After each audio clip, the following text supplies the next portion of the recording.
Are you looking for a large stainless steel cutting board? You're wondering if this one is going to be good for basically putting on an edge of a countertop, being able to cut everything up, and then you can just slide the discard directly into the trash or compost or whatever it is that you're doing. This one here fits right up against the edge of our butcher block countertop.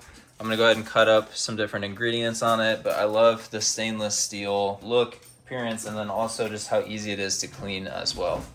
Let's get into it. Starting with some onions. Let's go ahead and chop these up. What's nice about this is it's not plastic, so I'm not getting little plastic bits into my food. It's also not wood, which we like wood, but you have to keep up with it. You have to clean it really well, and obviously it can get very dirty.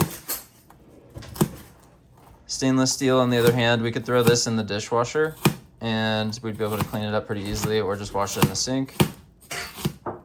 And pretty much everything we've been trying to cook with recently has been stainless steel.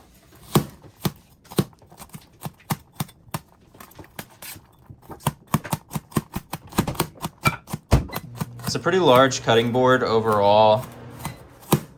Got pretty good amount of space to work with. It does come with an anti-slip mat to put underneath it as well to give it a little bit of extra traction. So if you're working on a stone countertop, butcher block, whatever type countertop you're working on should stay put. It's not really moving at all. And yeah, so I just wanted to give you guys a realistic look at what this cutting board looks like. I really am enjoying it so far. I hope this is helpful. Happy cooking. Have an amazing rest of your day.